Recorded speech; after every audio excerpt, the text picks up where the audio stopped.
Wir haben uns entschieden, dieses Jahr unseren ersten Urlaub mal nicht mit Bikepacking zu verbringen, sondern stattdessen dahin zu fliegen, wo gefühlt jeder Fahrradbegeisterte im April hinfliegt. Nach Mallorca.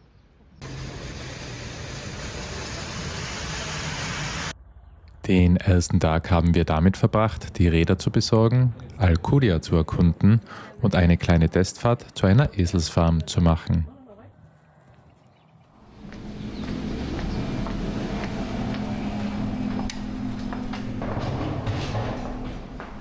Hoi.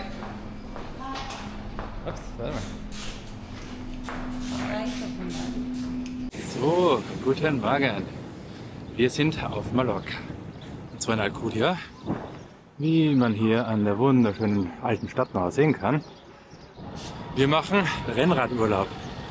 Und zwar 5 Tage im Hotel, Rennrad ausgeliehen, unser erstes Mal. Ja, heute waren es 140 Kilometer, 2500 Höhenmeter, und zwar Major und Soler. Wir wünschen euch wieder viel Spaß. Keine Sache dabei, fährt da hinter mir. So, jetzt sind wir gerade ein paar Minuten unterwegs und sind schon draußen aus Alcudia, mitten in der mallorcanischen Wildnis oder wie auch immer man das nennt. Ah, herrlich hier. Alcudia war ein hervorragender Startpunkt für unsere Touren, da man nur kurz auf stark befahrenen Straßen unterwegs sein musste. So, Karen wird schon warm, nachvollziehbar. Das ist echt gut. Was ist gut? Gut warm. Schon, gell? Ja.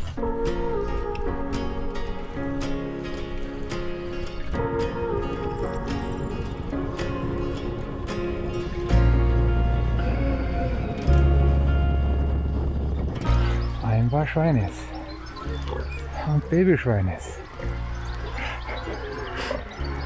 So, vielleicht können wir es sehen. Der Anstieg beginnt. Und zwar führt uns dieser rauf nach Luc.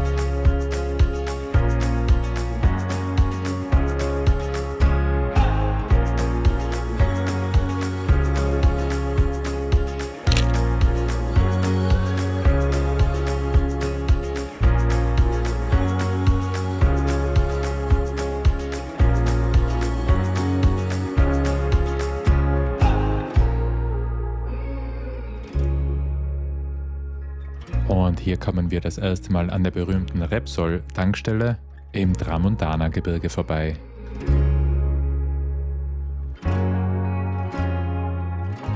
Kurzes Päuschen. Und? Ja, bis jetzt ist gut alles. Schon, gell? Ja, schön. Ja, ich hoffe, es bleibt auch so. Jetzt haben wir noch, was haben wir jetzt? Jetzt haben wir 41 Kilometer. 110 sind es noch. Und ich glaube, 2000 Höhenmeter? Nein, nicht mehr ganz. Ich glaube, so 1800 Höhenmeter sind es noch. 1500. Nur noch 1500? Ja. Okay, 89. Super.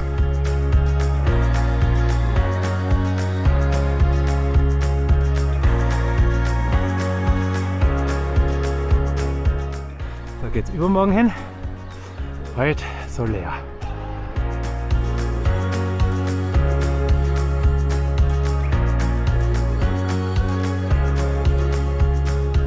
Und hier haben wir einen herrlichen Blick auf den Puig Major, den höchsten Berg Mallorcas.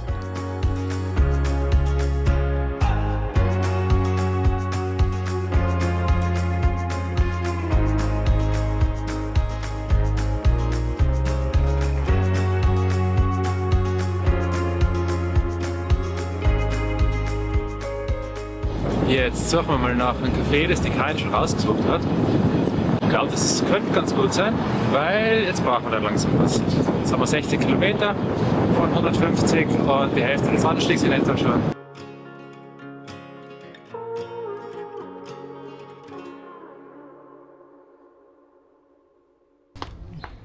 Schmeckt? So, wir haben jetzt halt Thunfisch-Sandwich geholt. Das ist mal richtig gut. Und haben wir jetzt echt einmal gebraucht. So, die Karin ist jetzt nochmal reingegangen. Da gibt es nämlich auch richtig gute Süßigkeiten. Und da holt sie jetzt noch was. Ich glaube 2 Dinger. Also eigentlich, ich habe eh nicht so Hunger, aber ja, sie lustet's.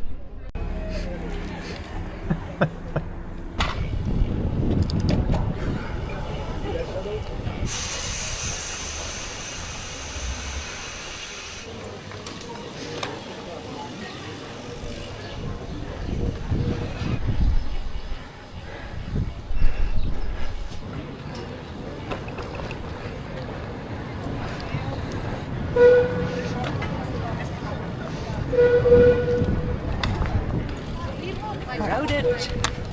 Here we are. Also ich bin froh, dass wir oben auf dem Bankerl was gegessen haben. Schon, gell? Ja, weil da ist ein bisschen mehr los. Na, voll schön so leer, aber nicht für entspanntes Kaffee trinken.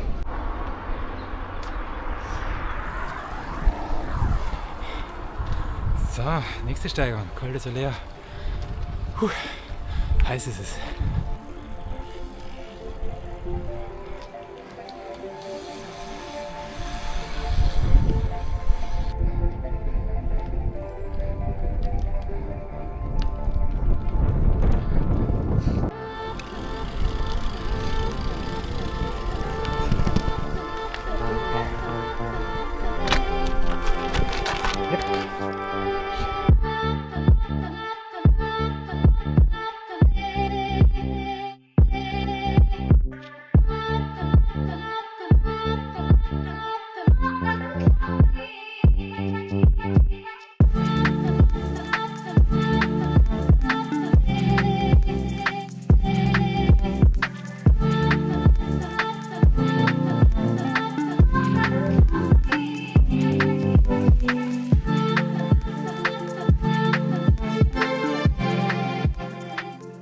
So, das war jetzt gerade Bunyola. Wunderschön, gell? Ja, Ja, schon. schon. Ein bisschen eng. Echt, die Straßen sind sau eng. Aber richtig schön da. Jetzt geht es eigentlich in die letzte längere Steigung rauf. Orient, oder? Ja, Nach ja. Orient, glaube ich, oder so. Heißt das, genau. Jetzt gibt es noch, ja genau, jetzt gibt's noch ein Kleines kleines Doping. Gel. Ja, damit wir da gut raufkommen.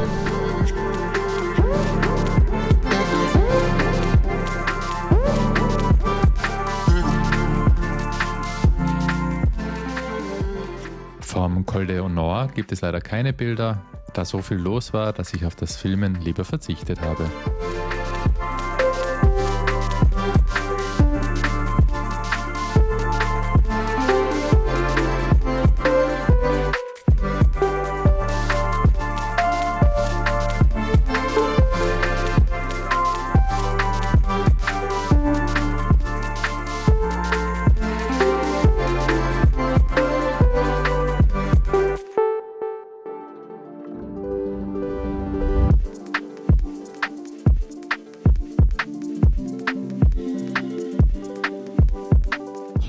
So, jetzt geht's Kaffee, endlich.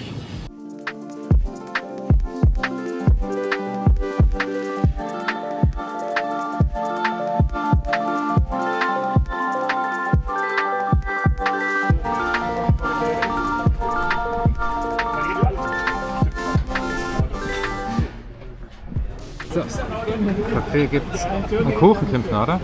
Ja. Und ein Brownie. Okay, I go over there and tell everybody. So, da oben waren wir in den schönen Bergen. Jetzt geht's da raus. Erstmal Richtung Inka und dann nach Alcudia. Genau, jetzt haben wir Kaffee und richtig fetten Brownie gehabt. Ach, das war Schokobur. Ja, gut geschmeckt. Reserven sind wieder aufgefüllt. Ab 9 Kilometer bis Inka. Und von hier ging es nun in Karins Windschatten schnell wieder nach Alcudia. Die Major Soler Runde ist eine absolute Empfehlung. Sie bietet eine große Vielfalt an Landschaften und ist deutlich ruhiger als beliebte Routen wie Sa Calobra oder das Kap Formentor. Los geht's. Tag 2, also eigentlich 3, aber ernsthaft 2. Was waren wir heute? Sa Calobra. Genau, viel Spaß. So, falls man sieht, hier noch das heutige Höhenprofil. Oh. Wird auch wieder schön knackig. Dafür sind es aber ca. 30 Kilometer weniger als gestern.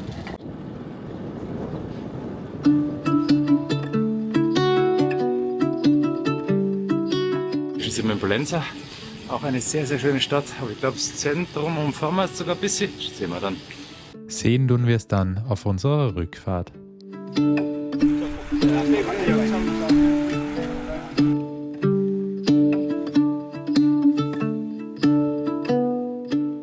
16 Kilometer lang rauf, 3,5% im Schnitt. Das geht ja. Obwohl es vielleicht nicht so aussieht, sind wir so früh wie möglich aufgebrochen, um dem erwarteten Andrang auf Sacalobra zuvorzukommen. Ein wertvoller Tipp für Mallorca: immer so früh wie möglich starten. Leider bieten die meisten Hotels erst ab 8 Uhr Frühstück an, was die Planung etwas erschwert.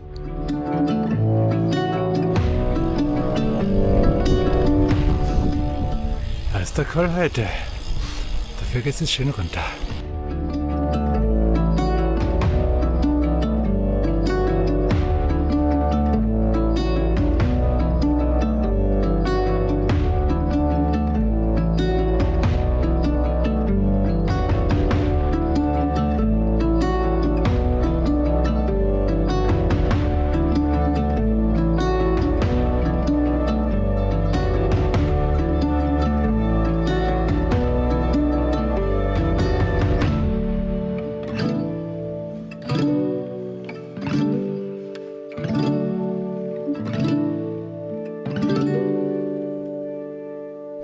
Die ersten 42 Kilometer haben wir schon mal.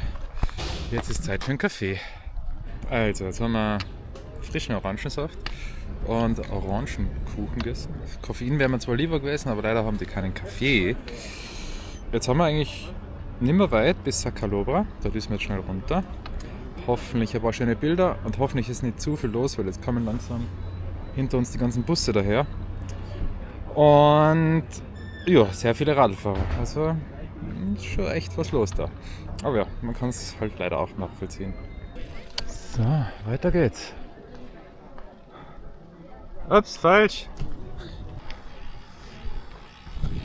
Jetzt habe ich mich fast verfahren. Ha? Wollte ich nochmal die alte Route fahren? Nö.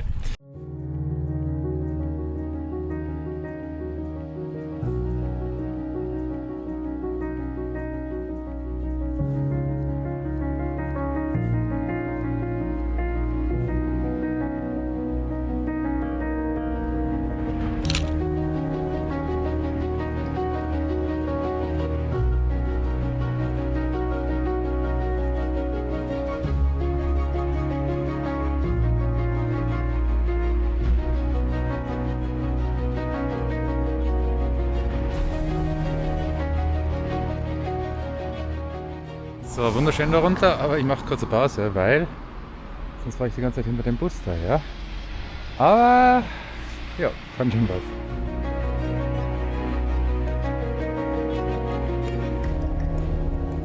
Was wir hier auf Mallorca besonders positiv hervorheben möchten, ist die Rücksichtnahme der Autofahrer gegenüber Radfahrern.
Holen wir uns den Komm darauf, hm? Ja, unbedingt.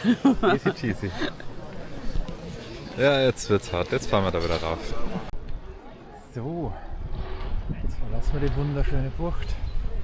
Wahnsinnsfarben. Jupp. Und wir quälen uns rauf. Und so schaut der Anstieg in Zahlen aus.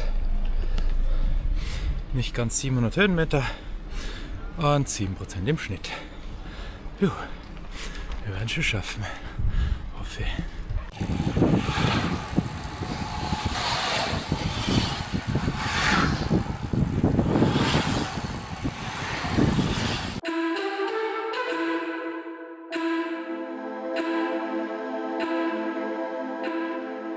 So, die Hälfte geschafft.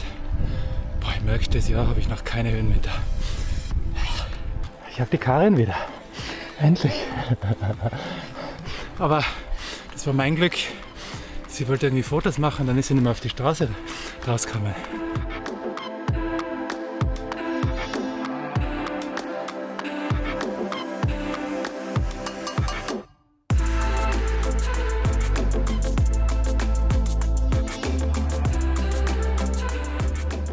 So, jetzt gewinne ich wieder ein bisschen Zeit. Kein macht Fotos, super.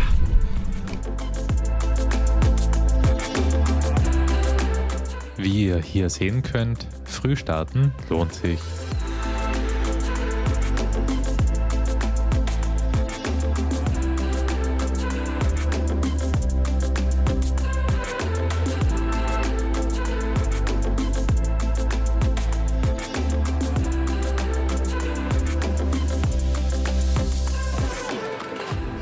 Ja. So, Karin hat noch Kaffee geholt. Ist sie aufgefüllt? Ja, das tut schon gut. Tut schon echt gut. Weil jetzt geht es schon einmal ein bisschen bergauf, aber nicht mehr viel.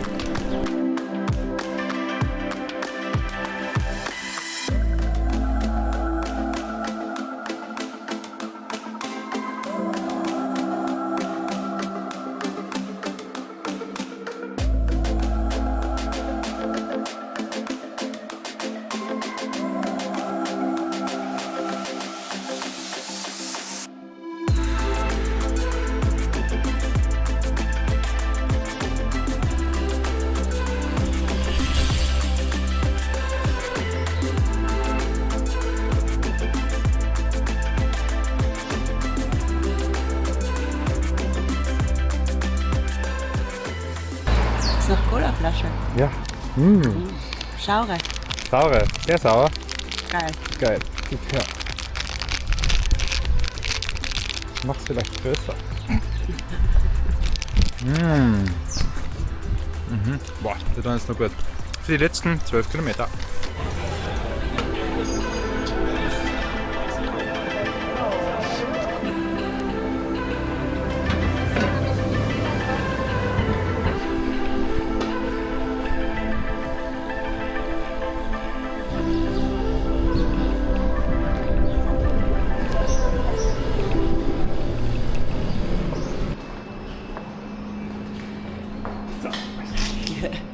Geschafft. Passt. Jetzt hängen wir die Räder noch auf. Gehen duschen und dann wahrscheinlich mal kurz im Pool. Gut, dann bis morgen. Tschüss. So, guten Morgen. Wir haben es jetzt kurz nach 7. Die Räder haben wir dieses Mal im Zimmer versteckt, damit wir früh starten können. So, das ist gerade unser Weg raus aus Alcudia. Wir haben jetzt noch 12 Kilometer bis zum Bahnhof. Da rauschen wir schnell hin. Jetzt ist echt noch richtig frisch. Wir haben ja Mitte April. Also das ist in der Früh schon noch knackig. Ja, aber die Sonne kommt schon raus.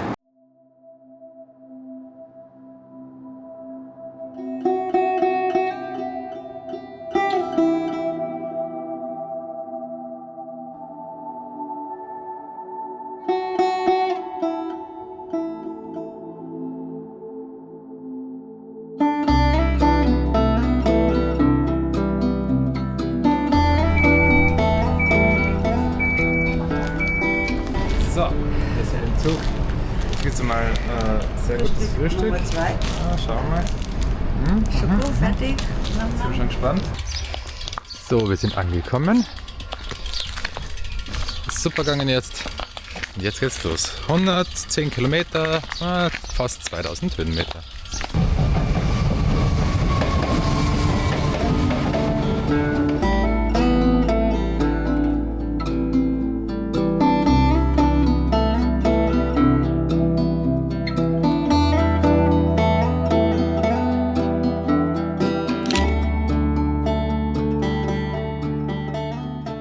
Wir haben es geschafft, Valdemossa.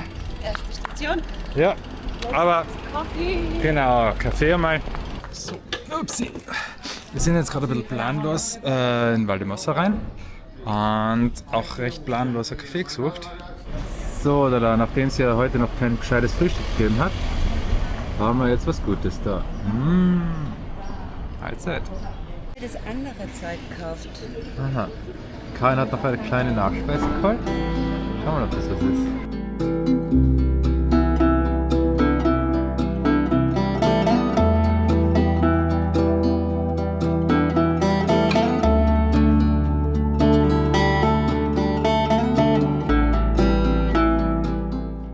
An diesem Tag zählte der Abschnitt zwischen Valdemossa und Banyal Bufar zu den ruhigsten.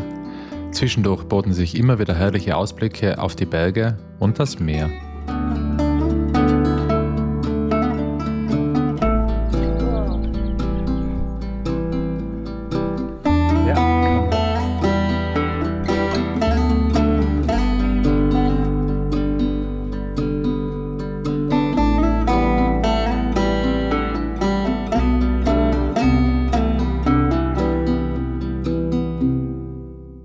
Banyal Bufar ist eines der schönsten Dörfer an der Westküste Mallorcas, bekannt für den Malvasia-Wein und seinen Terrassenbau sowie die schöne Landschaft.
Café mitten in nirgendwo und haben einen eigenen Raum für Fahrräder.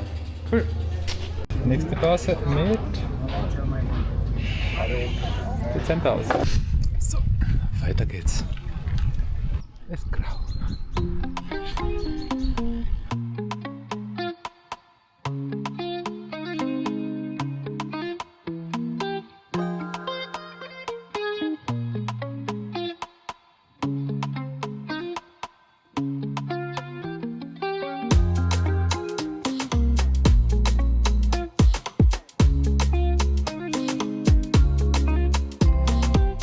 Obwohl es sich nicht um Sacalobra oder das Kap Formentor handelte, war diese Tour trotzdem für uns die schönste der ganzen Woche.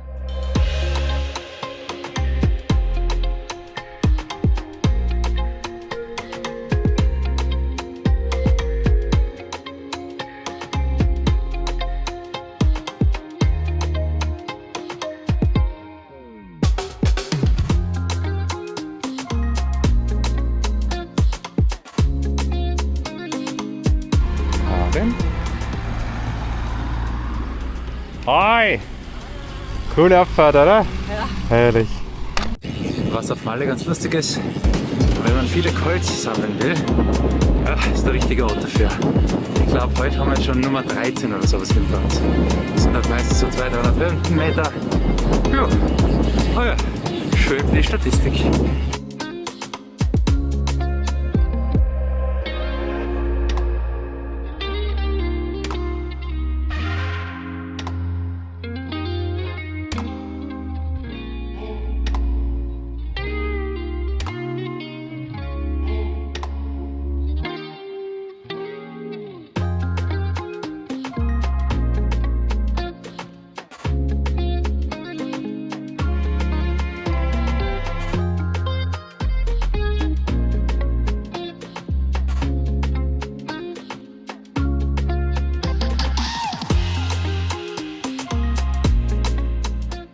Leider waren meine Beine am Ende ziemlich schwer, sodass ich auf das Filmen verzichtet habe. Außerdem mussten wir noch sprinten, um den Zug zu erreichen.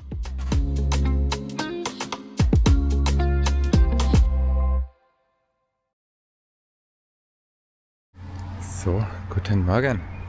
Und zwar wirklich morgen, es ist 6 Uhr in Alcudia. Jo, wir sind schon ready und zwar fahren wir heute Cap de Formentor. Und wir haben uns gedacht, wir wollen das eigentlich eher für uns haben. Deshalb fahren wir um 6 Uhr in der Früh schon los.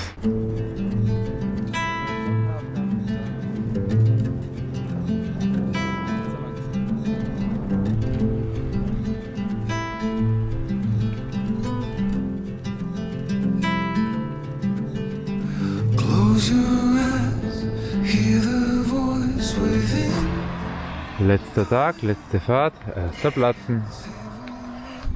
Wir sind wieder am Fahren, Platten ist repariert. Das ging jetzt zum Glück recht gut mit der elektrischen Pumpe.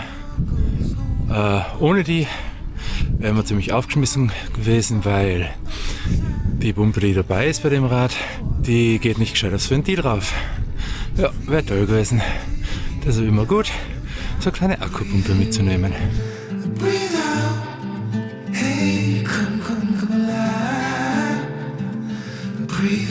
Hier haben wir kurz überlegt, ob wir noch rauffahren zum Wachturm. Zum Glück haben wir uns dagegen entschieden. Dadurch war auch der Rest der Route noch menschenleer.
Und wie ihr sehen könnt, die Strecke war wirklich fast menschenleer.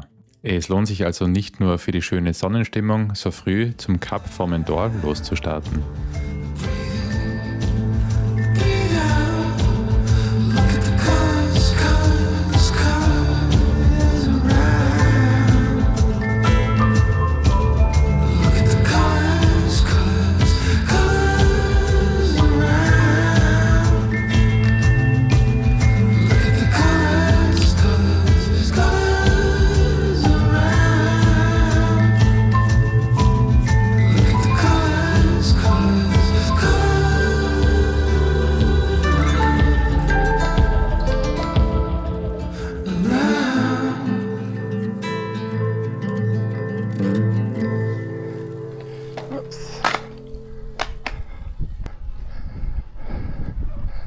Angekommen.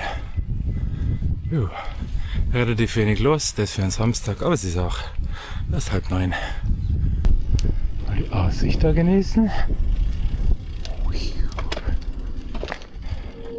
Schön. Schön. So, kurzer Besuch und weiter geht's wieder retour zum Hotel.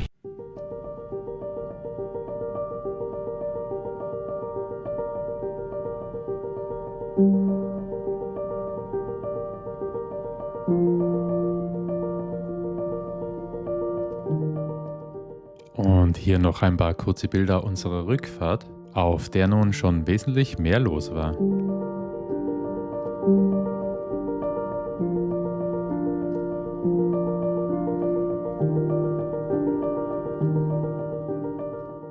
Unser Urlaubsfazit: Man muss die Strecken einfach einmal im Leben gefahren sein. Sie gehören zweifellos zu den schönsten Straßen, die wir bisher erlebt haben. Einziger Haken: Man teilt sich diese Postkartenidylle mit tausenden anderen. Wer es ruhiger mag, hält sich an den Nordwesten und für Highlights wie die Sacalobra oder das Kap Formentor gilt: Der frühe Vogel fängt die Aussicht. Das Leihrad hat super funktioniert, auch wenn nichts über das vertraute Gefühl auf dem eigenen Bike geht. Nach einem letzten Zwischenstopp im Hotel ging es am Abend bei wunderschöner Lichtstimmung über den Wolken zurück nach Salzburg.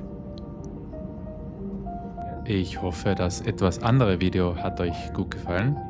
Lasst gerne einen Daumen hoch da und abonniert den Kanal. Bis zum nächsten Mal, euer Grevelino.